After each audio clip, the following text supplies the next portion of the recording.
Hello, children. This is Thursday's lesson. Remember, it's the last lesson of the week because if we were at school, you wouldn't be in on Friday because it's a bank holiday. So this is the last lesson today. We'll carry on next week. I'm not showing a video of myself because I was awake I was awake at 3 o'clock this morning with Willow, who's usually really good at sleeping, but I'm exhausted today and the bag's under my eyes. It's not a good look, believe me. So. Before we start, I just wanted to show you this example that I received yesterday. It's absolutely fantastic.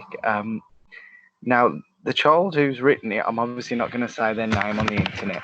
And I have changed the name of the character because he'd used his name in it. Children in Forest B, you might be able to guess who it is. Now, they may have had a bit of help from a family member, they may not, but what they have produced is amazing.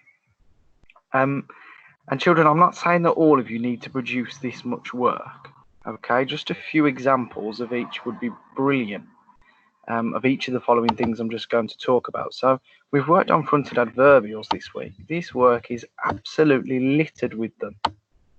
And there's commas too. Suddenly, desperately, every day, every week.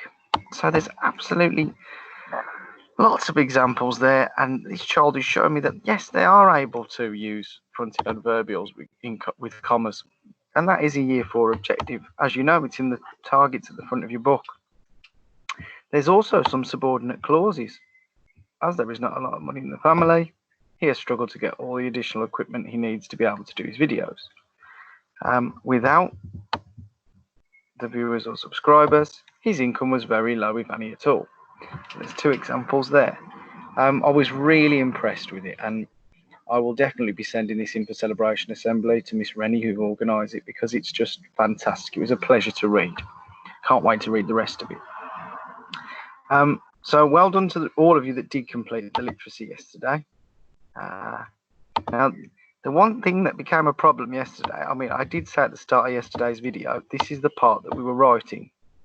But then I had children writing about who they met, and then a wish, and children were writing all the way down to here. One child even wrote the whole story. The only part you were supposed to go up to is introducing your character. And I'm going to now say that today we are going to just concentrate on this section. Okay? So what we're going to be doing is introducing the new character. This is the king or the queen who is helped by your main character. And then we're going to describe this character a little bit, because if you remember back, let me just show you. If you remember all the way back to the King of the Fishes, it says here, one day he caught a huge fish. It had silver scales that glittered in the sunlight, blood red fins and a golden crown. That's the description.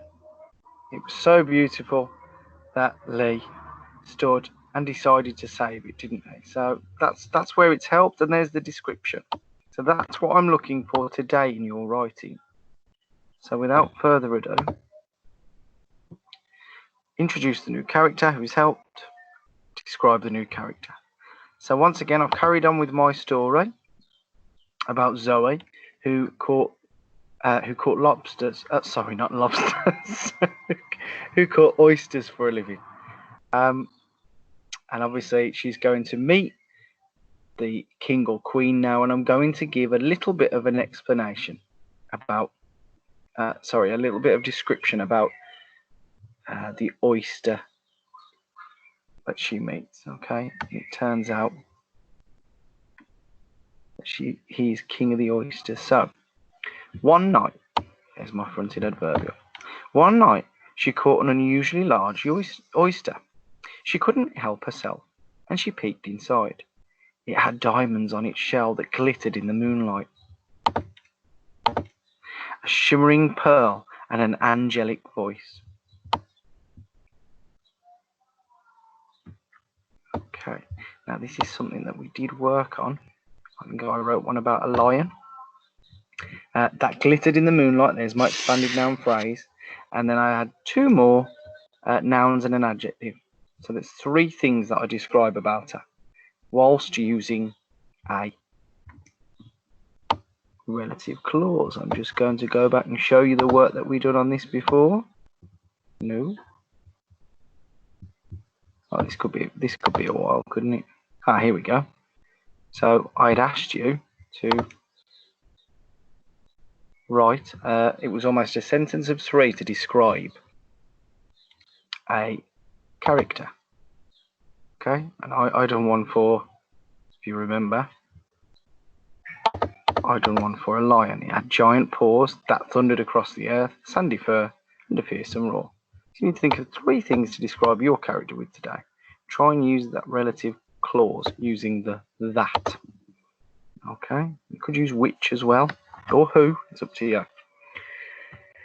As the oyster sang its mournful moan, Zoe froze in the water. That's a show, not tell sentence. It's not telling me that she's scared or she's shocked. It's not telling me, it's showing me that she's shocked. She was mesmerized. Look up that word if you don't know what it means. Instantly, another fronted adverbial, she realized that she couldn't take this oyster. Instantly means straight away.